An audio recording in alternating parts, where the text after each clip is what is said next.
அந்த வாக்குத்தத்தத்தை குறித்த காரியங்களிலே தியானித்து கொண்டு இருக்கிறோம். பிரியமானவர்களே, கடந்த முறை போஜனத்தை பற்றி நாம் தியானித்தோம். இந்த காலம் என்ன காலம்? விசேஷித்த பயிற்சியின் காலம். இந்த விசேஷித்த ஸ்பெஷல் ட்ரைனிங் டைமில் நம்மை அறிந்து கொள்ளத்தக்கதாக சத்திய வசனங்களில் இருக்கிற எச்சரிக்கை, அந்த எச்சரிக்கையில் அப்புறம் தான் ஆசீர்வாதம். அந்த எச்சரிக்கை கீழ்ப்படினோம். கடந்த நாட்களில் கூட நான் ஒரு காரியம் சொன்னேன். உபாகமம் 28ஆம் அதிகாரத்தில் 12 வசனம் வரைக்கும் தான் நமக்கு ஆசீர்வாதம். அந்த 13, 14, 15 3 வசனங்களும் நமக்கு எச்சரிக்கை கொடுக்குது. எச்சரிக்கை. அந்த ஆசீர்வாதத்தை சேர்ந்து கொள்ள வேண்டும் என்றால் அந்த எச்சரிக்கை நம்ம கவனித்து அந்த 3 வசனங்களை ரொம்ப நம்ம அந்த வசனங்களுக்கு நோக்கி பயப்படணும். அதுக்கப்புறம் தான் நீ கீழ்ப்படியோ கீழ்ப்படியாமோ மாற்றியோ, அதுக்கப்புறம் தான் அந்த சாபம். 16ஆம் வசனத்திலிருந்து கடைசி வசனம் வரைக்கும், அதாவது உபாகமம் 28ஆம் அதிகாரம். முதல்ல இந்த வார்த்தைக்காக ஜெபிப்போம். இந்த ஜெபத்தை மத்தியில் இருக்கிற அன்பு சகோதரி பிரியாவில் ஜெபிக்க கர்த்தர் வார்த்தைக்காகவும் கொடுத்த காணிக்கைகளுக்காகவும் நான் ஜெபித்து கர்த்தர் வார்த்தை கடந்து செல்வோம். தேங்க்யூ ஸ்தோத்திரம் ஆண்டவரே, ஸ்தோத்திரம் அப்பா, ஸ்தோத்திரம் கர்த்தாவே, அப்பா பிதாவே, அன்புள்ள தேவனே, அப்பா உம்மை துதிக்கிறோம், ஸ்தோத்திரிக்கிறோம், உமக்கு நன்றி செலுத்துறோம் அப்பா. உமது நாமத்தை மகிமைப்படுத்த ஆண்டவரே, தாக்கின இந்த நாளுக்காக உமக்கு நன்றி செலுத்துற ஆண்டவரே. அப்பா சகல துதி கன மகிமை உமக்கே செலுத்துற ஆண்டவரே. அப்பா இந்த நாளிலும் கூட ஆண்டவரே, அப்பா உமது சன்னிதானத்துல வந்து காத்திருந்து அப்பா அப்பா உம்மை துதிக்க அப்பா எங்களை அப்பா தெரிந்து கொண்ட கிருபைக்காக உமக்கு நன்றி அப்பா. இந்த வெளியிலும் கூட ஆண்டவரே அப்பா அப்பா காணிக்கைகளை அப்பா நாங்க செலுத்த அப்பா நீங்க எங்க கரங்களை ஆசீர்வதித்து இருக்கிறதுக்காக உமக்கு நன்றி செலுத்துறோம் ஆண்டவரே. அப்பா காணிக்கை செலுத்தல ஒவ்வொரு கரங்களையும் நீர் ஆசீர்வதித்து இந்த மாதம் முழுக்க நீர் வழி நடத்தும்படியாய் நாங்க ஜெபிக்கிறோம் ஆண்டவரே. இன்னும் அநேக காணிக்கைகளை அப்பா உமக்காக செலுத்த தேவனுடைய ராஜ்யத்தை கட்ட ஒவ்வொருவரும் நீர் எடுத்து பயன்படுத்தும் ராஜா. அப்பா ஸ்தோத்திரம் அப்பா, நீர் அப்படியே செய்ய போகிற கிருபைக்காக உமக்கு நன்றி ராஜா. அப்பா இந்த நாளிலும் கூட ஆண்டவரே அப்பா நீர் எங்களோடு கூட அப்பா வேத வசனத்தின் மூலம் ஏற்பட போகிற கிருபைக்காக உமக்கு நன்றி ராஜா. அப்பா உச்சிதமான கோதுமையினால் உன்னை போஷிப்பேன், தேனினால் உன்னை திருப்திப்படுத்துவேன் நீங்க சொல்லிருக்கீங்களே அப்பா. இந்த நாள்ல நீங்க எங்களை திருப்திப்படுத்தி அப்பா இந்த விசேஷித்த காலத்தை நாம் அறிந்து கொள்ள கிருபை பாராட்ட போகிற தயவுக்காக உமக்கு நன்றி ராஜா. வேத வசனத்தை நாங்க தியானிக்க எங்களுக்கு உதவி செய்யுங்க ஆண்டவரே. அப்பா இந்த நாளிலும் கூட ஆண்டவரே அப்பா மெய்ப்பரை மூடி மறைத்து தேவ ஆவியானவர் நீரே வெளிப்படும்படியா நாங்க ஜெபிக்கிறோம் ஆண்டவரே. உமது கரத்துல நாங்க ஒப்பு கொடுத்து ஜெபிக்கிறோம், எங்களை தாழ்த்தி ஜெபிக்கிறோம். நீர் மாத்திரம் மகிமைப்படுவீராக. இயேசு கிறிஸ்துவின் நாமத்தில் ஜெபிக்கிறோம் எங்கள் ஜீவனுள்ள நல்ல பிதாவே. ஆமென் ஆமென் அல்லேலூயா. கர்த்தர் பரிசுத்த நாமத்திற்கு மகிமை உண்டாவதாக. கர்த்தருடைய வாக்குத்தத்தத்தின்படி சங்கீதம் 110 3ஆம் வசனத்தை வாசிக்க கேட்போம். உமது பராக்கிரமத்தின் நாளிலே உம்முடைய ஜனங்கள் மனப்பூர்வமும் பரிசுத்த அலங்காரமும் உள்ளவர்களாக இருப்பார்கள். விடிய காலத்து கர்ப்பத்தில் பிறக்கும் பனிக்கு சமானமாய் உம்முடைய எவ்வளவு ஜனமுக்கு பிறக்கும் என்று சொல்லி சங்கீதக்காரன் தாவீது அவருடைய பராக்கிரமத்தை குறித்து, அந்த பராக்கிரமத்தின் நாளிலே உம்முடைய ஜனங்கள் மனப்பூர்வமும் பரிசுத்த அலங்காரமாக இருப்பார்கள் என்று சொல்லி அந்த வசனத்தில் இருக்கிற 7 காரியங்களிலே அவரை வெளிப்படுத்தும்படியாய் அவர் ஆசிரியராகவும் அவர் ராஜாதி ராஜாவாகவும் அவர் நியாயாதிபதியாகவும் தன்னை வெளிப்படுத்தி அவருடைய கிரியைகளினாலே நாம் அவருடைய வார்த்தையை தியானித்து இந்த வாக்குத்தத்தத்தை நாம் உரிமை பாராட்டி பெற்றுக்கொள்ள கர்த்தரிடத்தில் நாம் ஒப்புக் கொடுப்போம். கடந்த நாட்களிலே இந்த வாக்குத்தத்தின் சாராம்சத்தை பல தருணங்களில் நாம் அறியத்தக்கதாக ஆண்டவர் நம்மோடு பேசினார். கர்த்தர் நமக்கு அதை கேட்டு அதை தியானிக்க, அதை பதித்து கொள்ள கர்த்தர் கிருபை செய்தார். இந்த 7 காரியங்களிலே முதலாவதாக விசேஷித்த பயிற்சியின் காலம் என்று சொல்லி, இந்த விசேஷித்த பயிற்சியின் காலத்தில் முதலாவதாக நாம் போஜனத்தை குறித்து தியானித்தோம். போஜனம் அது எப்படிப்பட்டது, போஜனம் அது எப்படி அதை நாம் பெற்றுக்கொள்வது, அதை எப்படி வெறுப்பது என்று சொல்லி சில காரியங்களை நாம் அறிந்து கொண்டோம். பிரியமானவர்களே, முக்கியமாக போஜனம் என்பது சரீரத்துக்குரியது. ஆவிக்குரிய போஜனம் அவருடைய மன்னா, அவருடைய வார்த்தை. மனுஷன் அப்பத்தினால் மட்டுமல்ல, அவருடைய வாயிலிருந்து புறப்படும் ஒவ்வொரு வார்த்தையினாலும் பிழைப்பான். ஆவிக்குரிய காரியத்திலே, நாம் ஆவிக்குரிய வாழ்க்கையிலே உலகத்தில் நாம் வாழ்ந்திருக்கிற நேரத்தில் நம்ம எவ்வளவு போஜன பிரியராக இருந்தாலும்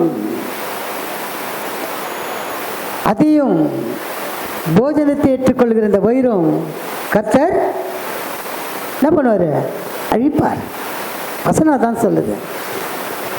ஆனால் ஆவிக்குரிய போஜனமாகிய ஒரு மன்னாவை நாம் அறிந்து கொள்ள சங்கீதக்காரன், அப்பா உமது சகல பிரதாபத்தை பார்க்கலும் உம்முடைய வார்த்தையை நீ மகிமைப்படுத்தி இருக்கிற ஆண்டவரே.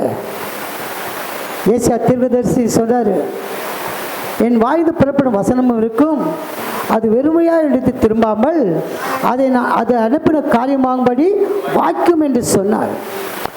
வார்த்தைக்கு அவ்வளவு ஸ்பெஷல். அவர் வார்த்தை தான் நமக்கு போஜனம், அவர் வார்த்தை தான் நம்மளுக்கு ஔஷதம், அவர் வார்த்தை தான் நமக்கு மருத்துவம்.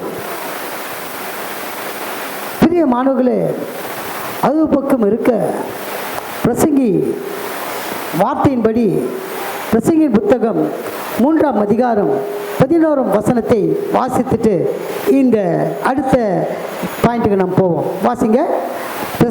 சகலத்தையும் அதினதின் காலத்திலே நேர்த்தியாக செய்திருக்கிறார். அவர் சகலத்தையும் அதினதின் காலத்திலே நேர்த்தியாய் செய்திருக்கிறார். நித்தியத்தையும் அவர் உள்ளத்திலே வைத்திருக்கிறார். நித்தியத்தையும் அவர் உள்ளத்தில் வைத்திருக்கிறார். ஆதலால் தேவன் ஆதி முதல் அந்தம் மட்டும் செய்து வரும் கிரியையை மனுஷன் கண்டுபிடியான்.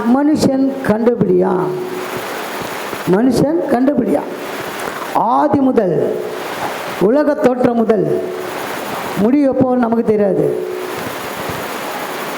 இயேசு சொல்றாரு, பிதாவை தவிர ஒருவன் அறியான். இயேசு சொல்றார், பிதாவை தவிர ஒருவரும் அறியான் உலகத்தின் முடிவு. அப்போ ஆதி முதல் அந்தபடி செய்த கிரியையை மனுஷன் கண்டுபிடியா. அவனுக்கு முடியாது. எவ்வளவுதான் படிப்பு ஞானம் இருந்தாலும், உலகத்தின் ஞானம் இருந்தாலும், நாளைக்கு என்ன நடக்குதுன்னு அவனுக்கு தெரியாது. நாளை என்ன நடக்குன்னு தெரியாது. விஞ்ஞானிகள் சொல்லலாம், அக்டோபர் மாதம் பெரிய மழை வரப்போகுது, பெரிய வெள்ளம் வரப்போகுது, அப்படியே வெள்ளக்காடாக தமிழ்நாடு மூட போகுது, விஞ்ஞானிகள் சொல்லலாம். ஆனால் கர்த்தர் அனுமதித்தா தான் அந்த காரியம் நடக்கும். காரணம் அவர் சொல்ல ஆகும், அவர் கட்டளையிட நிற்கும். அவர் எல்லாவற்றையும் தன் வார்த்தையான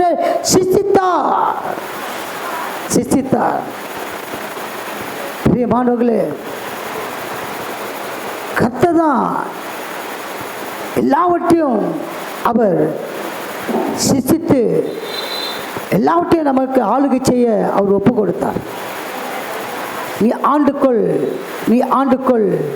ஆண்டுக்கொள் சொல்லி நம்ம ஆதாமை பார்த்து அவர் சிருஷ்டித்ததாலும், ஆனால் ஆதாம் தான் எல்லாவற்றுக்கும் என்ன பண்ணுறான்? பேர் வைக்கிறான். அந்த அதிகாரத்தை நம்மளுக்கு கொடுத்தாரு. ஆனால் அதிகாரத்தை துஷ்பிரயோகம் பண்ணுறாங்க ரொம்ப பேர். இப்போ அந்த அதிகாரத்தை ஆண்டுக்கொள்ளுன்ற அதிகாரத்தை கொடுத்தாலும் துஷ்பிரயோஜனம் பண்ணுறதுனால பலன் இல்லாமல் போகுது. பிரியமானவர்களே, பாருங்க, ஆண்டவர் சொன்ன வார்த்தை பிரசங்கி 9:7 வாசிக்க கேட்போம்.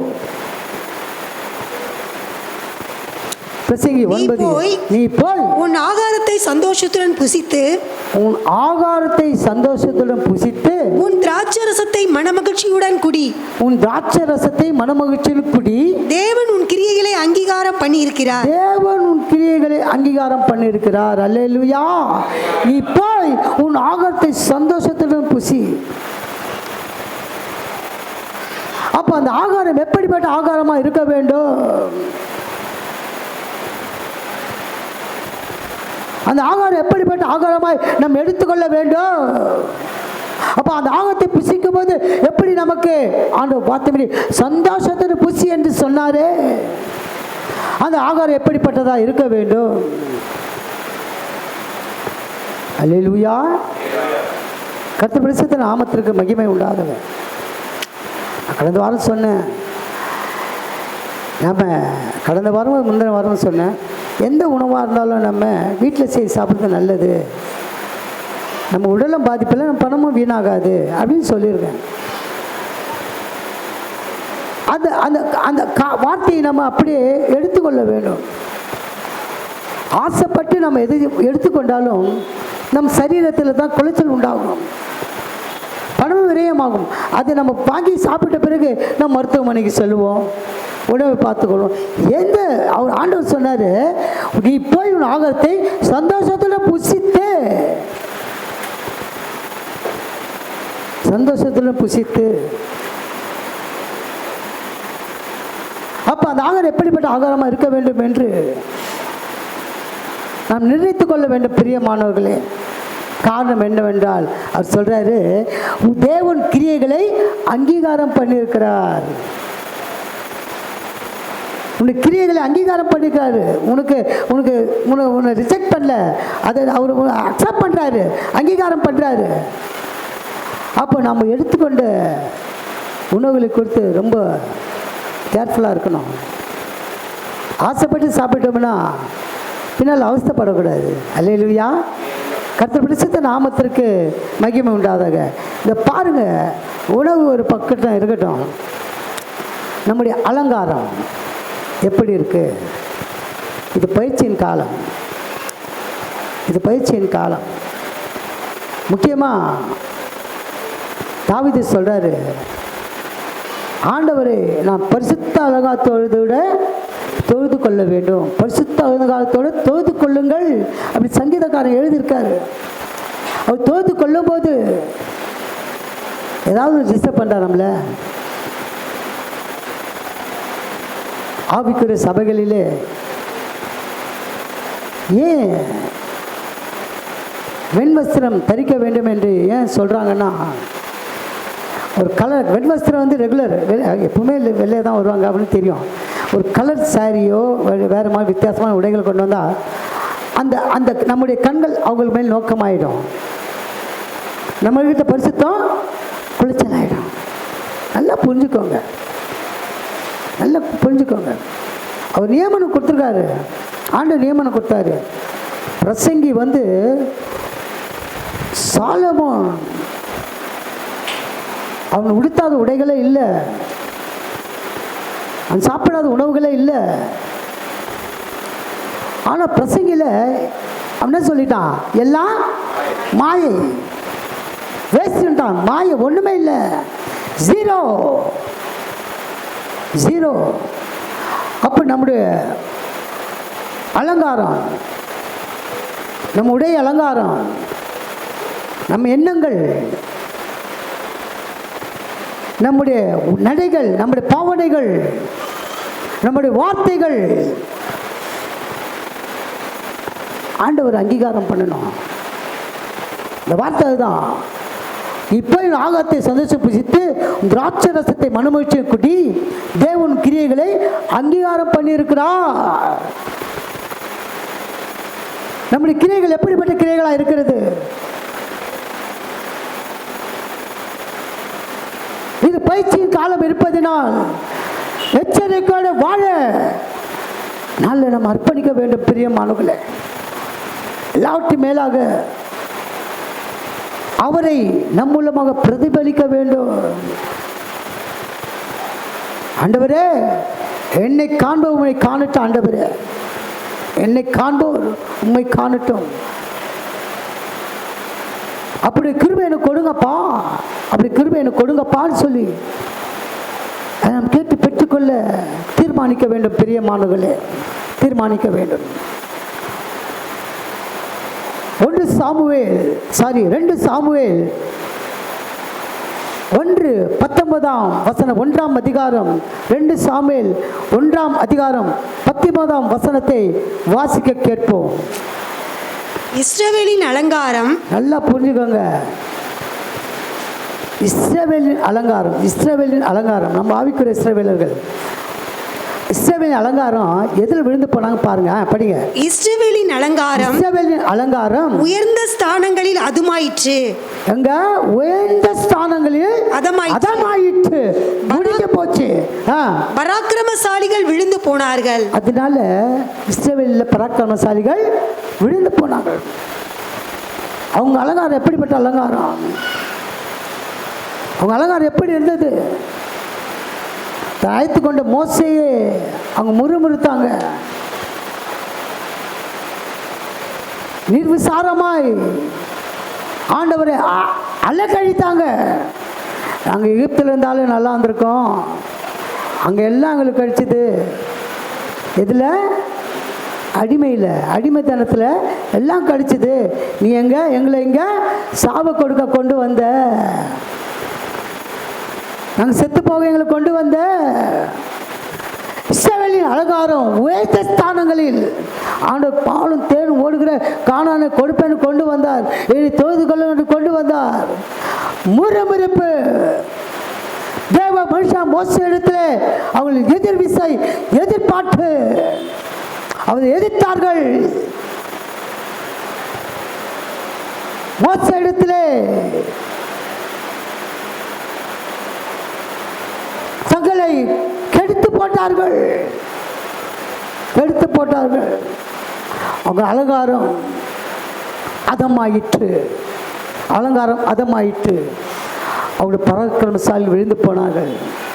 எப்படி? 20 வயதுக்கு உட்பட்டவர்கள் தான் அது உள்ளே போனாங்க. அவங்க பராக்கிரமசாலி எல்லாம் அழிந்து போனாங்க. ஒருவரும் மீதியாக இருக்கவில்லை. அதில் 2 பேர் மட்டும் உள்ளே போகிறாங்க, காலேபு யோசுவாவும். அப்படி அலங்காரம் ஒன்றுமில்லைப்பா மோசே, ஒன்றுமில்லை, அவங்கள ஈஸியாக நம்ம தோற்கடிச்சிடலாம், ஈஸியாக மேற்கொள்ள முடியும். அவங்க சொன்ன ஒரு வார்த்தையினால் அவர் மீட்கும் பொருளாக அந்த கானானுக்குள்ளே போனாங்க. யோசுவா மூலமாக அந்த தேசத்தை பங்கிட்டு கொடுக்க கர்த்தர் கிருபை செய்தார். எப்படிப்பட்ட ஒரு அலங்காரம் யோசுவாவிடத்தில்! மோசேக்கு ஏற்பட்ட அலங்காரம் அப்படியே யோசுவாவுக்கு கிடைத்தது. பிரியமானவர்களே, நம்முடைய காரியங்களில் கூட பழைய ஏற்பாட்டில் அப்படி இருந்தாலும் இயேசு தன் ஊழியத்தை நிறைவேற்றின பின்பு அவர் தன் வாயினாலே மலை பிரசங்கத்திலே நாம் எப்படி இருக்க வேணும், எப்படி வாழணும், எப்படி நம்முடைய வார்த்தைகள், நம்முடைய நடைகள், நம்முடைய சிந்தனைகள் எல்லாம் எப்படி இருக்கணும்னு சொல்லி அந்த 111 வசனத்தில் சொல்லிட்டார். எவ்வளோ? மத்தேயு 5, 6, 7 இந்த 3 அதிகாரத்தில் 111 வசனங்கள் அதில் சொல்லிட்டார். இப்படி தான் இருக்கணும், இப்படி தான் நம்ம வாழணும், இப்படி தான் நம்ம காத்துக்கொள்ள வேண்டும் அப்படின்னு சொல்லி அந்த வசனத்தில் எல்லாம் சொல்லி முடிச்சாச்சு. அந்த வசனத்தில் கூட பாருங்க, அருமையான ஒரு வார்த்தை சொல்லியிருக்காரு. மத்தேயு 6ஆம் அதிகாரம் 33 34 வரைக்கும் வாசிக்க கேட்போம். 6:31 34 சீக்கிரம் வாசிங்க. மத்தேயு 6. மத்தேயு எண்ணத்தை உண்போம், நல்லா புரிஞ்சுக்கோங்க. ஆகையால் எண்ணத்தை உண்போம், எண்ணத்தை குடிப்போம், எண்ணத்தை உடுப்போம் என்று கவலைப்படாதிருங்கள். இந்த வசனத்தில் நல்லா புரிஞ்சுக்கோங்க. உங்களுக்கு ஆகையால் அது முன்னால் ஒரு வசனம், அது இந்த டாபிக் நமக்கு கொண்டு போகல. ஆகையால் இதுக்கு அதாவது அஞ்ஞானிகள் இதை பார்ப்பாங்க, இதுக்கு போவாங்க, நாம் போகக்கூடாது அப்படின்னு சொல்கிறாங்க. உலகத்தான் செய்வாங்க, உலகத்தை அந்த காரியத்தை குறித்து ரொம்ப ஐக்கியமாக இருப்பாங்க. நமக்கு இது ஐக்கியம் தேவையில்லை. ஆகையால் எண்ணத்தை உண்போம், எண்ணத்தை குடிப்போம், எண்ணத்தை உடுப்போம் என்று என்ன பண்ணக்கூடாது, கவலைப்படாதுங்க. படிங்க. இவைகளை எல்லாம் அஞ்ஞானிகள் நாடி தேடுகிறார்கள், இவைகள் எல்லாம் உங்களுக்கு வேண்டியவைகள் என்று உங்கள் பரமபிதா அறிந்திருக்கிறார். பாருங்க, இவளெல்லாம் அஞ்ஞானிகள் நாடி தேடுகிறார்கள், இவங்களெல்லாம் உங்களுக்கு வேண்டியவைகள் என்று உங்கள் பரமபிதா அறிந்திருக்கிறார். அப்போ அறிந்து நமக்கு ஏன் கவலை, நமக்கு ஏன் கண்ணீர், நமக்கு ஏன் வேதனை? அது அலங்காரமாக இருக்காது.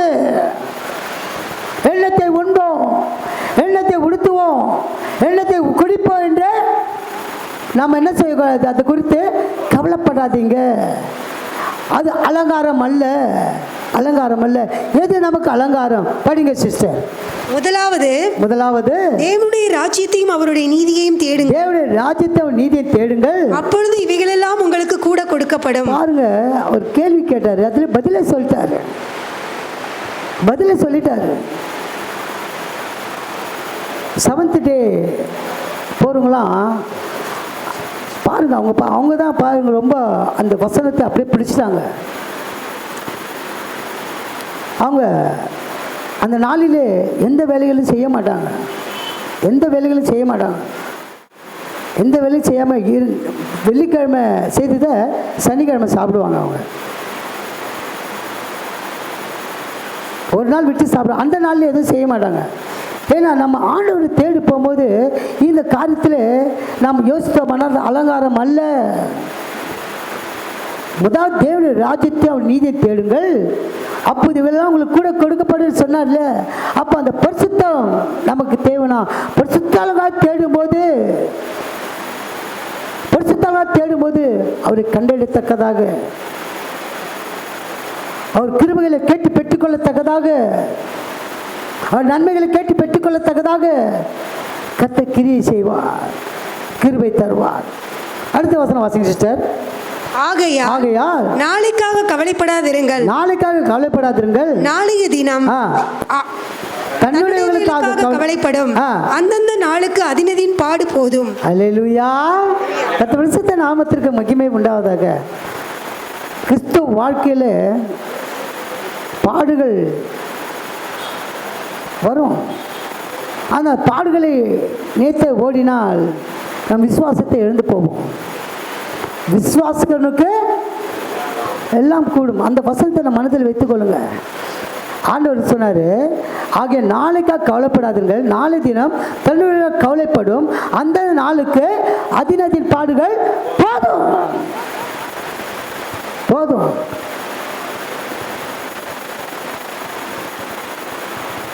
இது முன்னாள் வசனம் தான்.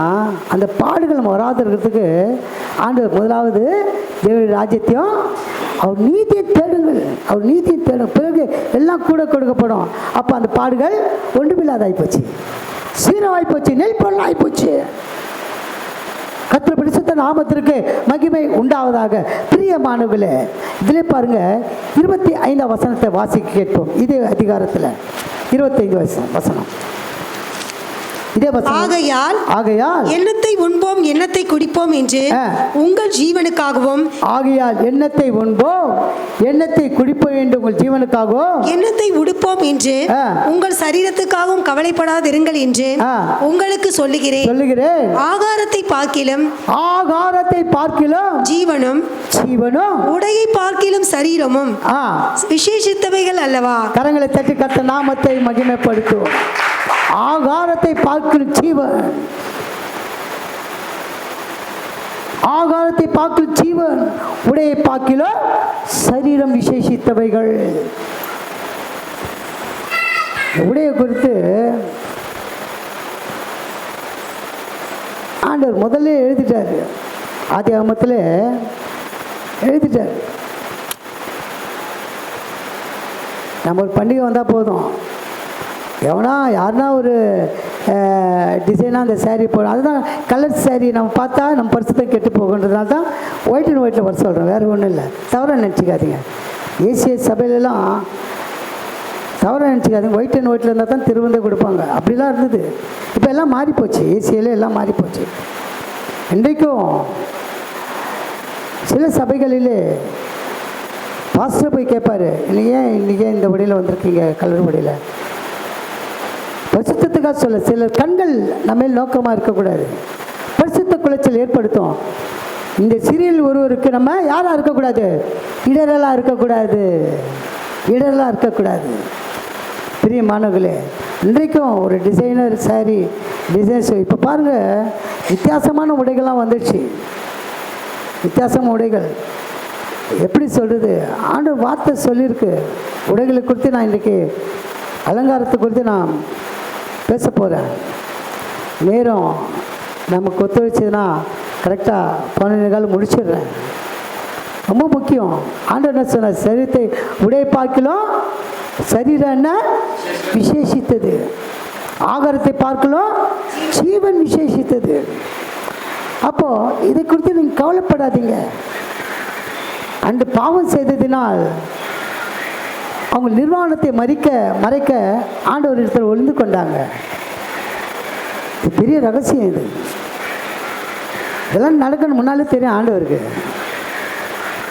இப்படி இந்த பிள்ளைகள் அலங்காரத்தில் விழுந்து போவாங்க, எப்படி அலங்காரத்தில் விழுந்து போவாங்கன்னு தேவனுக்கு முன்னாலே தெரியும். அந்த ஆவியானவர் இந்த காலத்திலே நமக்கு ஏற்ற வார்த்தைகளை பரிசுத்தாவை எழுதி வைத்திருக்கிறாரு. இதில் ஒன்றும் தவறவிடவில்லை. பரிசுத்த ஆவியானவர் சொல்கிறதை காதலவன் கேட்க கடவன். கர்த்தர் பரிசுத்த நாமத்திற்கு மகிமை உண்டாவதாக. பிரியமானவர்களே, நமக்கு அலங்காரம், எப்படிப்பட்ட அலங்காரம் நமக்கு தேவை என்பதை ஆண்டவர் அறிந்திருக்கார். அங்கே பாவம் செய்ததினால், கீழ்ப்படியாததினால் ஆண்டவரை பார்க்குவதற்கு அவங்க என்ன பண்ணாங்க, பயந்தாங்க. தாங்கள் நிர்வாகிகளாக இருக்கிறோம் என்று அறிந்து கொண்டாங்க. அதாமே நீ எங்கே இருக்கிற, நான் ஒளிந்து கொண்டு இருக்கிறேன் ஆண்டவரே, நான் ஒளித்து கொண்டு இருக்கிறேன். நான் சாப்பிடக்கூடாது சொன்ன கனியை புசித்தாயா? ஆமாம் ஆண்டவரே, நீ எனக்கு கொடுத்த இந்த ஸ்திரீ தான் கொடுத்தா எனக்கு. எப்படி பேர் கோல் மூட்டுறது, பழிக்கு எப்படி என்ன சொல்லுது, பழி சொல்லு. நீ கொடுத்த எனக்கு ஒரு பொண்ணு, நீ காமிச்சு கொடுத்திய, திருமணம் ஆக்கினிய, என் கல்யாணம் பண்ணி கொடுத்திய, அந்த பொண்ணால் தான் நான் பழத்தை சாப்பிட்டேன். அவன் சொல்லியிருக்கலாம், தேவன் நமக்கு இந்த பழத்தை சாப்பிட சொன்ன, எங்கே எப்படி நீ இதை கொடுத்த, எப்படி எங்கேருந்து கொண்டு வந்த, எப்படி இந்த கனி வந்தது, எப்படி கொண்டு வந்த, அப்படி கேட்டுருக்கலாம், புசிக்காமல் இருந்திருக்கலாம். ஆனால் தேவன் முன்குறித்ததை அதை தடுப்பவன் யார்? அதை தடுப்பவன் யார்? நல்லா புரிஞ்சுக்கோங்க. ஆதாமுக்கு கேட்டாரு நான் சொன்ன அந்த தோட்டத்திற்கு கனி புசிக்க வேணாம் சொன்னதை புசித்தாயா? சொன்னது நீ கொடுத்த அந்த ஸ்திரீ தான் எனக்கு கொடுத்தாங்க, நான் புசித்தேன் அப்படி சொன்ன உடனே அப்போ ஆண்டவர் சொன்னார், நீ போ, நித்திய ஜீவன் உனக்கு கொடுக்கலான்னு நினச்சேன். அந்த நித்திய ஜீவனை நீ என்ன பண்ண, அலக்கழிச்சிட்ட, அது தவற விட்டுட்ட. அந்த தோட்டத்தில் ஏதும் தொடர்ந்து கிளம்பிடு, போயிடு, போ. நான் உழவுகிற தோட்டத்தில் நீங்கள் இருக்க வேண்டாம். அவங்களுடைய நிர்வாணம் என்ன என்பது அறியாமல் தேவனுடைய சஞ்சரித்த அந்த வாய்ப்பை விட்டு விலகி போனாங்க. ஆனாலும் தேவன் அவர்களை தோல் உடை கொடுத்து ஆதரித்தார். கரங்களை தட்டுவோமா? அந்த தோல் உடைகளை கொடுத்து ஆதரித்தார். முன்னால் இலைகளெல்லாம் போட்டு கட்டினாங்க, இலைகள்லாம் விழுந்து போகும், திரும்ப பாவத்துக்கு போவாங்கன்னு தெரியும் அவங்களுக்கு. தோல்விகளை குறித்து ஆதரித்தார், தோல்விகளை குறித்து ஆதரித்தார் ஆண்டவர். ஆனால் இப்போ பாருங்க, ஆண்டவர் கொடுத்த அந்த உடைகள் எப்படிப்பட்டது என்று நம்ம அறியாது இருந்திருக்கலாம்.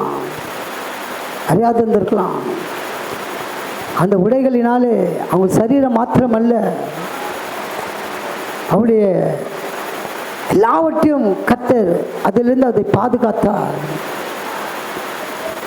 அவர்கள் அந்த ஏதேன் தோட்டத்தை விலகி போன கையோட அவங்க பாவம், சாபம் எல்லாமே தங்களுக்கு என்ன பண்ணாங்க, வாங்கி கொண்டாங்க. ஆதாம் ஆண்டவர் சொன்னார், நீ உயிரோடு இருக்க நாளெல்லாம் நீ என்ன பண்ணோம், உழைத்து தான் உன் சாப்பிடணும், உன் வேர்வை சிந்தி தான் உன் சாப்பிடணும் அப்படின்னு சாபத்தை ஆதாமுக்கும். ஏவாளுக்கு என்ன சாபம், கர்ப்பம். எங்கே வச்சார் பாருங்க ஆண்டவர். நீ கர்ப்பவதி ஆகும்போது என்ன பண்ணோம், வேதனைப்படுத்த. ஆனால் இப்போ ரொம்ப ஈஸியாக பண்ணிட்டாங்க. விஞ்ஞானம் அறுக்கிறாங்க, குழந்தை எடுத்து கொண்டுடுறாங்க, அறுத்து கொடுக்குறாங்க. பிரியமானவர்களே, எல்லாம் இப்போ எல்லாம் ஆண்டவர் வார்த்தை எதிர்மறையாக தான் இருக்கு. கர்ப்பவேதனை பட்டு தான் பிள்ளை பெருக்கணும் ஆண்டவர் சொன்னார். இன்றைக்கு பாவம் பெருகினதுனாலே, அநியாயம் பெருகினதுனாலே அந்த சாபம் இங்கே அறுத்து எடுக்கிற அளவு தான் வந்தாச்சு. மேக்சிமம் எல்லாம் ஆப்ரேஷனில் தான் இன்னைக்கு பிள்ளைகள் பிறக்குது. மேக்சிமம் பிரியமானவர்களே, சாபம் அது மாத்திரமல்ல, அவங்களுக்கு கெடுத்த அந்த சர்ப்பத்துக்கும் அந்த நாளிலே சாபம் கொடுத்தார். நீ மண்ணை தின்பாய், நீ ஊர்ந்து தான் போவ, மண்ணை தின்பாய். அவன் காலை நசுப்பாய், அவங்க கொண்டுவாங்க சாபம். காலை நக்குவாய், காலை நசுக்கி போடுவாங்க. இன்றைக்கு அந்த சாபம் நிறைவேறி கொண்டிருக்கிற பிரியமானவர்களே. அப்போது ஆண்டவருக்கு நம்மை எதை நியமித்திருக்கிறாரோ அவர் நியமித்த ஓட்டத்திலே நம்மோடு நாம் தீர்மானிக்க வேண்டும். பிரியமானவர்களே, நாம் தீர்மானிக்க வேண்டும். இந்த உடையிலே, அலங்காரத்திலே நாம் சிலதை ரொம்ப அழக வச்சிருப்போம். பிரசங்கி அழகாக எழுதுகிறாரு. பிரசங்கி 9ஆம் அதிகாரம் அதில் 8ஆம் வசனத்தை வாசிக்க கேட்போம். பிரசங்கி 9:8.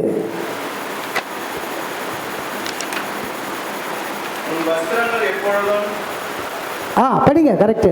உன் வஸ்திரங்கள் எப்பொழுதும் வெள்ளையாயும், உன் வஸ்திரங்கள் எப்போதும் வெள்ளையாயும், உன் தலைக்கு எண்ணெய் குறையாததாயும் இருப்பதாக. உன் தலைக்கு எண்ணெய் குறையாததே இருப்பதாக.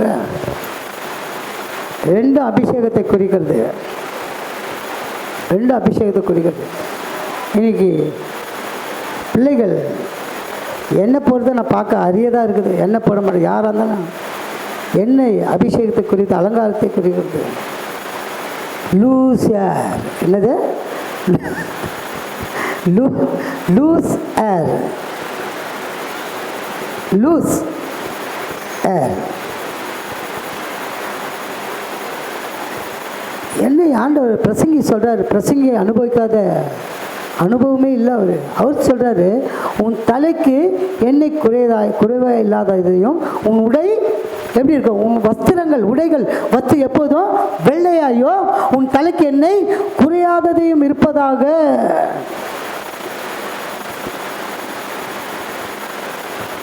யார் நம்ம கடைபிடிக்கிற இந்த வார்த்தை, இந்த வசனத்தை?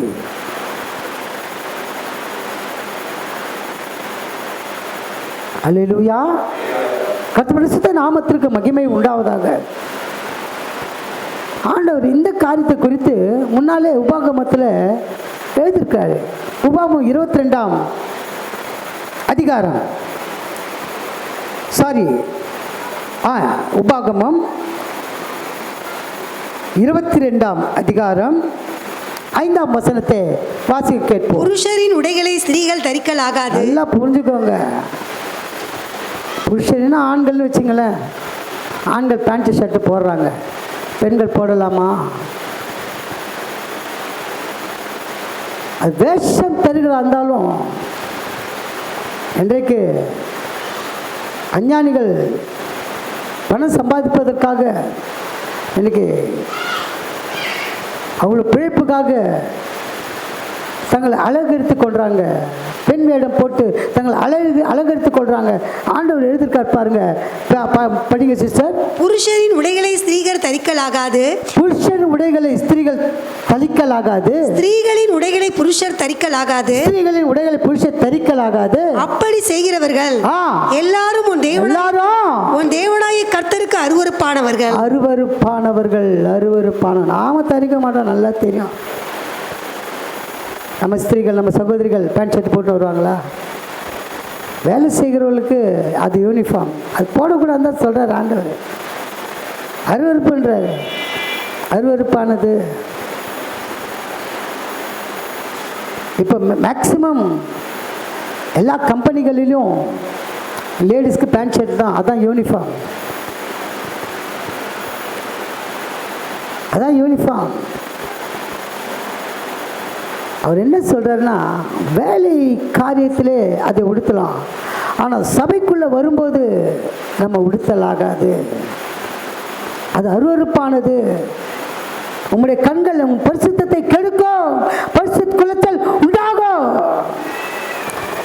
புருஷன் உடைகளை ஸ்திரீகள் தரிக்கலாகாது. ஸ்திரீகளின் உடைகளை புருஷன் தரிக்கலாகாது. அப்படி செய்கிறவர்கள் சபைக்கு அப்பாற்பட்ட காரியத்தில் உடுத்தக்கூடாது தான். நம்மளுடைய வேலை என்ற காரியத்தினாலே அந்த வேலை நிமித்தமாக நாம் உடுத்திருந்தாலும் சபைக்கு வரும்போது அந்த அலங்காரம் நமக்கு தேவையில்லை. அந்த அலங்காரம் தேவையில்லை. அந்த அலங்காரம் அருவருப்பானது.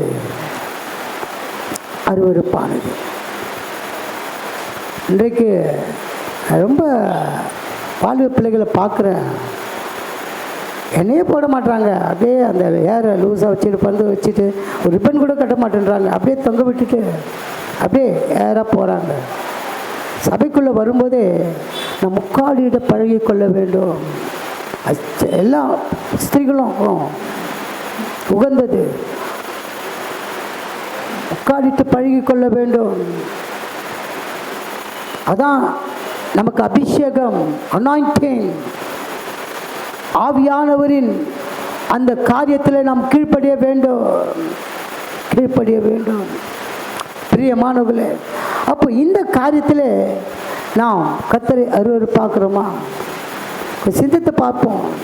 நம்ம செய்ய மாட்டோம். ஆனால் இதெல்லாம் ஒரு எச்சரிக்கை. இது என்ன காலம்? பயிற்சியின் காலம். ஏன்னா வருங்காலத்தில் செய்து அவங்க அப்படி வருவங்களுக்கு கூட நம்ம நிப்பாட்டிடலாம். சபையில் இல்லைலாம் அங்கீகரிக்க மாட்டாங்க, இது தவறு. சபைக்கு இல்லை, ஆண்டவருக்கு இது அருவருப்பானது. அப்படி தான் போட்டிருக்கு. போதகருக்கு, சபைக்கான போட்டிருக்கு. கர்த்தருக்கு அருவருப்பானது. இது ஒரு எச்சரிப்பின் சத்தம்.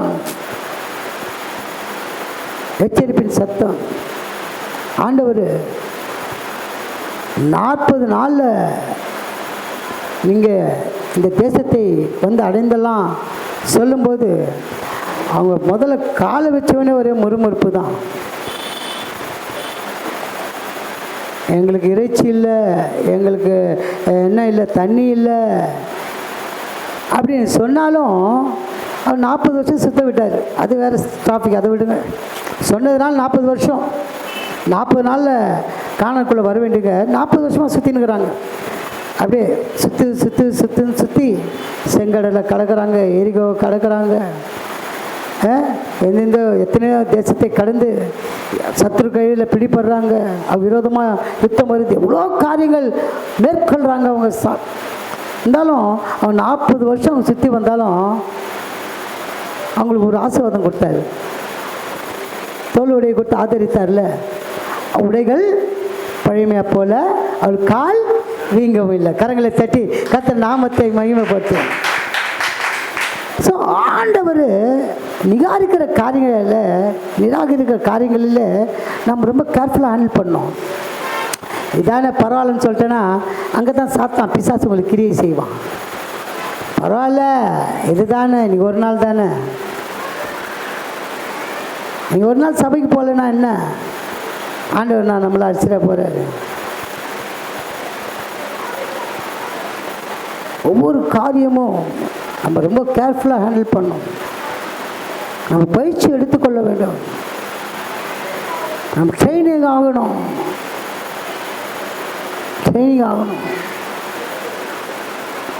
ஆண்டவர் அந்த 12 அப்போஸ்தலரை தெரிந்து கொண்டது பின்னாரு அந்த 12 அப்போஸ்தலர்களையும் அவர் என்ன பண்ணாரு ட்ரைனிங் பண்ணாரு.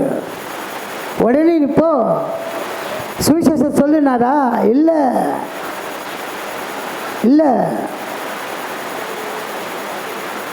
ஓநாய்களுக்குள்ள எதை அனுப்பினாரு? ஆடுகளை அனுப்புகிறாரு. ட்ரைனிங் கொடுத்து தான் அந்த 12 பேர் அனுப்புகிறாரு. அதுக்கப்புறம் ஒரு 70 பேர் அனுப்புகிறாரு. அல்லேலூயா. அப்போ அந்த பயிற்சியின் காலத்தில் எல்லாவற்றையும் அறிந்து கொண்டு நாம் வருகைக்கு ஆயத்தப்படவும் பலர் ஆயத்தப்படுத்தவும் நாம் ஒப்புக் கொடுக்க வேண்டும். பிரியமானவர்களே, ஒப்புக் கொடுக்க வேண்டும். நீதிமொழிகள் அது முன்பாக ஒரு வசனத்தை வாசிக்க கேட்போம். 1 கொரிந்தியர் 12ஆம் அதிகாரம் 23ஆம் வசனங்களை நாம் வாசிக்க கேட்போம். நான் முடிச்சிடலாம். பாயிண்ட்டை நான் அடுத்த வாரம் உங்களுக்கு சொல்கிறேன். யார் என்னென்ன காரியங்கள் நம்ம அலங்காரம், சிறியவர்கள், வாலிப பிள்ளைகள், முதியவர்கள், கணவன் மனைவிமார், இவளுக்கு என்ன அலங்காரம் ஏற்றதாக உள்ள இருக்குன்னு சொல்லி அதை நான் இந்த டாபிக் எடுத்தால் 12 மணி ஆகிடும். அதனால் அடுத்த வாரம் இதை முடித்து அடுத்த டாபிக் நாம் கடந்து செல்வோம். ஏன்னா இந்த மாதத்திலே அன்பு ஐயா அவர்கள், பால் டேவிட் ஐயா அவர்கள் நமக்கு கூட வார்த்தை பிரசங்கிக்க, வார்த்தை பகிர்ந்து கொடுக்க கடந்து வரப்போகிறார். அந்த ஒரு வாரத்தில் இந்த டாபிக்கை முடித்து அடுத்த காரியத்தை நாம் கடந்து செல்வோம். இதை பாருங்கள். அதுக்கு முன்பாக 1 கொரிந்தியர் 12ஆம் அதிகாரம் 23ஆம் வசனத்தை வாசிக்க கேட்போம். மேலும் சரீர அவயங்களில் கனவீனமாய் காணப்படுகிறவைகளுக்கே அதிக கனத்தை கொடுக்கிறோம், நம்மில் லட்சணம் இல்லாதவைகளே அதிக அலங்காரம் பெறும். மேலும் இந்த வசனத்தை அப்படியே என்ன பண்ணணும்? பைண்டிங் பண்ணிக்கணும், பதித்து கொள்ளணும். அது பதித்தா மட்டும்தான் நம்ம அலங்காரத்தை குறித்து நாம் அறிந்து கொள்ள முடியும். மேலும் சரீர அவயவங்களில் கனவீனமாய் காணப்படுகிறவர்களுக்கு அதிக கனத்தை கொடுக்கிறோம், நம்மில் லட்சணம் இல்லாதவைகளே அதிக அலங்காரம் பெறும். இது உள்ளான மனிதனை நாம் எப்படி அலங்காரப்படுத்திக் கொள்ள வேண்டும்? நம்ம ஒரே மாதிரி இருப்பதில்லை. நான் குள்ளமாக இருக்கிறேன், சுரேஷ் ஹைட்டாக இருக்கிறாரு, சில பேர் தடிப்பாக இருக்காங்க, சில பேர் ஒல்லியாக இருக்காங்க, சில வித்தியாசம், ஒவ்வொருத்தரும் ஒரு வித்தியாசம். ஆண்டவர் சொன்னார், இந்த அவயவங்கள் என்ன சொல்கிறாரு? கனவீனமாய் காணப்படுது. நல்ல கனவீனமாக காணப்படுது. ஒரு பொண்ணை போய் பார்க்குறாங்க. நான் ரொம்ப அதிர்ஷ்டசாலி, நான் ரொம்ப கொடுத்து வச்சேன். என் மனைவி என்னை விட ஒரு அடி ஹைட்டு தான். அது பெரிய கதை, அதெல்லாம் வேண்டாம். அப்போ என்ன சொல்லுவாங்க பார்க்குறவங்க, என்ன பொண்ணு இவ்வளோ ஹைட்டாக இருக்குது, மாப்பிள்ளை குள்ளமாக இருக்காரு. அப்போது அந்த சரீரம் கனவீனமான சரீரம், கனவீனமான சரீரம். தடிப்பாக இருந்தாலும் ஒல்லியாக இருந்தாலும் எந்த அவயவமாக இருந்தாலும் அது கனவீனமானவைகள் தான். ஒரு சொல்லி தான் அது கனவீனப்படுவது எண்ணம் அல்ல, காரியம் அல்ல. மேலும் சரீர அவயவங்கள் கனவீனமாக காணப்படுவர்களுக்கு அதிக கனத்தை கொடுக்கிறோம். ஆனால் உள்ளான நம்மில் லட்சணம் இல்லாதவர்களே உள்ள குடலை நாம் பார்த்துருக்கோமா? கிட்னியை பார்த்துருக்கோமா? சிறுநீரகத்தை பார்த்துருக்குறோமா? சொல்லுவாங்க பார்த்துருக்கோம். இப்போ எல்லாமே வெளியரங்கமாக போச்சு எல்லாமே. சிறுநீரகம் இப்படி தான் இப்போது விஞ்ஞான காலத்தில் சிறுநீரகத்தை மாற்றுறாங்க.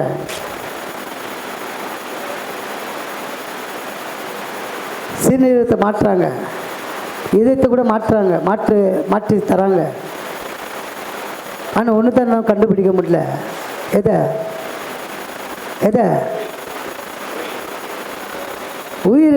உயிர் எதில் இருக்கு? கரங்களை தட்டுங்க. ரத்தத்தை தான் இப்போ கண்டுபிடிக்க முடியல. ஏன்னா இயேசுவின் ரத்தம் விலையேற பெற்றது. இயேசு மேன்மைப்படுத்துகிறார். இயேசுவின் ரத்தம் நமக்காக சிந்தினார். அதான் அதை ரத்தத்தை கண்டுபிடிக்க முடியல. ஒருத்தர் ரத்தத்தை இன்னொருத்தர் ஏற்றலாம், ரத்தத்தில் தான் உயிர். கண்டுபிடிக்க முடியாது. பாவத்தை மன்னிக்கிறது ரத்தம், சாபத்தை உடைக்கிறது ரத்தம், நம்மை ஆசீர்வதிக்கிறது ரத்தம். ரத்தம் இயேசுவின் ரத்தம், இயேசுவின் ரத்தம் விலையேறப்பட்ட ரத்தம். அது எங்கே இருக்கு? வெளியே இருக்கா? உள்ளே இருக்கு. சின்ன ஒரு முள் குத்துனா பீரட்டி வெளியே வருது. அதை நம்ம என்ன பண்ணுறோம்? கனவீனப்படுத்துகிறோம். அதான் நம்ம லட்சணம் இல்லாதவங்களே அதிக அலங்காரம் பெறுன்றல. அது ரத்தத்தை உடனே தொளிச்சிட்டு அப்படி போட்டுடுறோம், மருந்து போடுறோம், நிற்குது. அதுக்கு எதாவது செய்தால் தான் அந்த ரத்தம் நிற்கும். விளையாடப்பட்ட ரத்தம் அது. முதல்ல ஆக்சிடென்ட் நடந்தவுடனே ஃபஸ்ட்டு பிளட்டை தான் மாட்டி வைப்பாங்க. அறுவை சிகிச்சை கூட பிளட்டை மாட்டி வைப்பாங்க. அது நல்லான பிறகு தான் குளுக்கோஸ் ஏற்றுவாங்க. ஃபஸ்ட்டு பிளட்டு அது வந்து ரொம்ப அலங்காரமானது.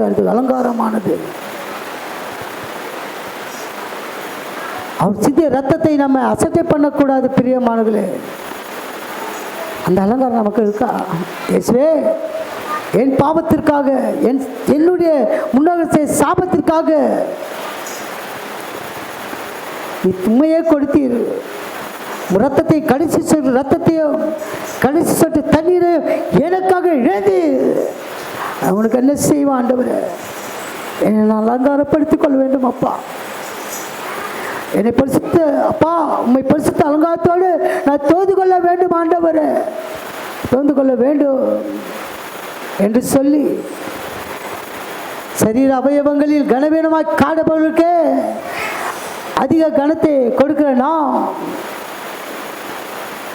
அந்த அலங்காரம் ஒன்றுமில்லை அறிந்து கொள்ளும்படியாய் நம்மில் லட்சணம் இல்லாதவைகளை அதிக அலங்காரம் பெறுவதற்காக நம்மை நாமே சிந்தித்து செயல்பட வேண்டும்.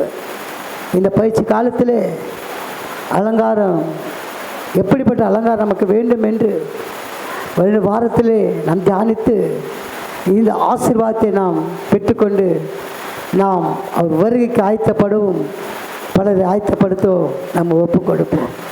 கண்களை மூடும். Thank you Jesus, thank you Lord.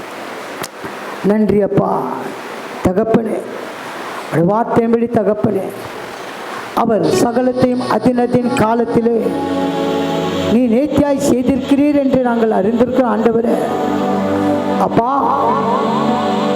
தகப்பனே, எங்கள் கிரியைகளாக அறிந்திருக்கிற தேவன் கர்த்தாவே, உலகத்தையும் உள்ளத்தையும் உள்ளத்தில் அப்பா நீ வைத்திருக்கிறப்பா. தகப்பனே, ஆதி முதல் அந்த மட்டும் மனுஷன் இதை அறியா என்று சொன்ன தேவனே, அப்பா நாங்கள் எதை இழந்தாலும் உம்முடைய பரிசுத்த அலங்காரத்தை நாங்கள் இழக்கக்கூடாதப்பா. உம்முடைய பரிசுத்த அலங்காரத்தை நாங்கள் இழக்கக்கூடாது ஆண்டவரே. இயேசு சுவாமி, எங்களை பண்படுத்துங்கப்பா, எங்களை பயன்படுத்துங்கப்பா, எங்களை உபயோகப்படுத்தி ஆண்டவரே அப்பா உம்முடைய நாமத்தை மகிமைப்படுத்தும்படியாய் எங்களை அலங்கரியும் ஆண்டவரே, எங்களை அலங்கரியும் ஆண்டவரே, எங்களை அலங்கரியும் அப்பா. எண்ணத்தை உண்போம், எண்ணத்தை உடுத்துவோம் என்று நாங்கள் நினைக்காதபடி தேவனுடைய ராஜ்யத்தையும் அவருடைய நீதியை தேடும்படியாய் எங்களை அர்ப்பணிக்கிறோம் ஆண்டவரே, எங்களை அர்ப்பணிக்கிறோம் அப்பா. இந்த வார்த்தைப்படி முதலாவது தேவனுடைய ராஜ்யத்தையும் அவர் நீதியை தேடுங்கள், அப்போது இவெல்லாம் உங்களுக்கு கூட கொடுக்கப்படும் என்று சொன்னீரப்பா. ஓரி கரபா சந்தரபா இலி கலபா கரபா. நீர் கொடுப்பீரப்பா, நீர் கொடுப்பீர். நீ கொடுப்பது அப்பா எங்களுக்கு அமுக்கி குலுக்கி நிறைந்து வரும்படியாய் கொடுக்கிற தேவன் கர்த்தாவே, என் நாமத்தினாலே நீங்க எதை கேட்டாலும் அதை கொடுப்பேன் என்று சொன்ன தேவனே, அப்படியே உம்முடைய நாமத்தினால் நான் கேட்டு பெற்றுக்கொள்ள அலங்காரத்தோடு தொழுது கொள்ள கிருபை தாங்கப்பா, கிருபை தாங்கப்பா, கிருபை தாங்கப்பா. நாளிலே கூட வந்த பிள்ளைகளை, சிறு பிள்ளைகளை, குழந்தைகளை, வாலிப பிள்ளைகளை, முதியவர்களை, கணவன் மனைவிமார்களை அப்பா நம்முடைய கரங்களில் ஒப்புக் கொடுக்கிறாவே. அலங்காரத்தோடு பிள்ளைகள் தொழுது கொள்ள அப்பா நீ கிருபை தரும்படியாய் உதவி செய்யும்படியாய் ஒப்பு கொடுத்து செபிக்கிற ஆண்டவரே, எங்கள் ஆவி ஆத்மா சரீரத்தை உம்முடைய பாத பண்டையிலே ஒப்பு கொடுக்கிறோம். எங்களுக்காக ரத்தம் சிந்தி மரித்து அடக்கம் பண்ணப்பட்டு 3ஆம் நாள் உயிரோடு எழுந்து பிதாவின் வலது பாசத்தில் வீற்றிருந்து எங்களுக்காய் பைத்து பேசிக் கொண்டிருக்கிற இயேசு மகாராஜாவே, இயேசு மகாராஜாவே ஒப்பு கொடுக்கிற ஆண்டவரே, உமக்கே நாங்கள் மகிமையை செலுத்துகிறோம் அப்பா. உமக்கே கனத்தை கொடுக்கிற ஆண்டவரே அப்பா, உமக்கே ஸ்தோத்திரத்தை ஏறெடுக்கிற ஆண்டவரே. ஜெயம் கொடுக்கிற தேவனுக்கு ஸ்தோத்திரம் உண்டாவதாக என்று எழுதுக்குதே. ஜெயத்தோடு நாங்கள் எல்லாவற்றையும் செய்து முடிக்க தலகாத்தோடு தொழுது கொள்ள கிருபை தாங்கப்பா, கிருபை தாங்கப்பா. நாளில் வந்த பிள்ளைகளை அப்பா பெத்தேல் ஆஸ்வா சபை பிள்ளைகளை சேரத்தால் சம்பாதித்த பெத்தேல் ஆஸ்வா சபை பிள்ளைகளை பிதா குமார் பரிசுத்தாவின் நாமத்தினாலே ஆசீர்வதிக்கிற ஆண்டவரே, ஆசீர்வதிக்கிறேன். பெத்தேலின் ஆசீர்வாதங்கள் சுகம், பலன், ஆரோக்கியம், சமாதானம், சந்தோஷம், பாதுகாப்பு, பிள்ளைகளுடைய கல்வி காரியங்கள், வேலை காரியங்கள் அப்பா தகப்பனு திருமண காரியங்கள், கர்ப்பத்தின் கனிகள் எல்லாவற்றிலும் மேலாக ரட்சிக்கப்படாத பிள்ளைகள் ரட்சிக்கப்பட்டு அப்பா சபைக்கு நேமி பிரகாசிக்க கிருபை தரும்படி அச்சேபிக்கிறான். கிருபை தாங்கப்பா. அன்பு பிள்ளைகள் வாழ்க்கையிலே எல்லா நன்மைகளை பெற்று பெத்தேலின் ஆசீர்வாதங்களை பெற்றுக்கொண்டோம் என்று சாட்சியாய் விளங்கும்படியாய், சாட்சியாய் வாழும்படியாய், பரிபூரண ஆசீர்வாதங்களால் பிள்ளைகளை நிரப்பும்படியாய் ஜெபிக்கிறான். நாமத்தை நீங்க மகிமைப்படுத்திக் கொள்ளும் தகப்பனே. நாங்கள் சிறுகவும் நீர் பெருகவும் ஆண்டவர் எங்களோடு இருந்து பெரிய காரியங்களை, பலத்த காரியங்களை, பயங்கரமான காரியங்களை செய்து நாமத்தை நீங்க மகிமைப்படுத்திக் கொள்ளுங்கப்பா, மகிமைப்படுத்திக் கொள்ளுங்கப்பா. முற்றிலுமா எங்களை தாழ்த்துகிறோம், உண்மையே நாங்கள் உயர்த்துகிறோம் அப்பா. சகல துதியும் கனமும் மகிமையும் ஒருவருக்கே நாங்கள் ஏறெடுக்கிறோம் ஆண்டவர். எங்கள் கர்த்தரும் எங்கள் மீட்பரும் எங்கள் இரட்சகரும் ஆகிய இயேசு கிறிஸ்துவின் நாமத்தினாலே இந்த ஜெபத்தை எல்லாம் மனத்தாழ்மையுடன் நாமத்துக்கு மகிமைக்கென்று நன்றி சொல்லி ஏறெடுக்கிறோம் பிதாவே. ஆமென், ஆமென், ஆமென். எல்லாம் சேர்ந்து சொல்வோம். என் ஆத்துமாவே கர்த்தரை ஸ்தோத்திரி, என் முழுமையுடைய பரிசுத்த நாமத்தை ஸ்தோத்திரி.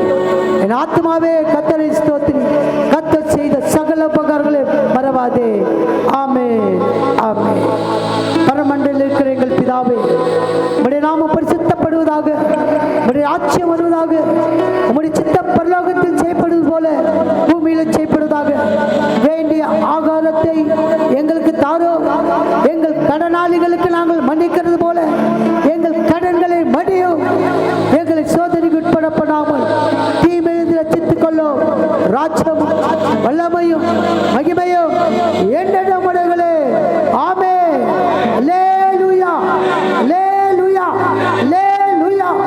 நம் கர்த்தராகிய இயேசு கிறிஸ்துவின் கிருபையும் பிதாவாகிய தேவனுடைய அன்பும் பரிசுத்த ஆவியானவருடைய ஐக்கியமும் நம் அனைவரோடும் சகல பரிசுத்தவான்களோடும் கர்த்தர் வருகை மட்டும் இருப்பதாக. ஆமென், ஆமென், ஆமென். அல்லேலூயா, அல்லேலூயா, அல்லேலூயா. ஜெய கிறிஸ்து முன் செல்கிறார், ஜெயமாக நடத்திடுவார். ஜெய கிறிஸ்து முன் செல்கிறார், ஜெயமாக நடத்திடுவார். ஜெய வீரன் நாம் காணி, ஜெய கொடியம் ஜெய அல்லேலூயா அவர் நாமத்திலே. ஜெய அல்லேலூயா அவர் நாமத்திலே. ஜெய அல்லேலூயா அவர் நாமத்திலே. அல்லேலூயா. இன்று சாயங்காலம் 4 மணிக்கு நீங்கள் கடந்து வாங்க. இந்த பகுதிகளுக்காக ஜெபிக்க போகிறோம்.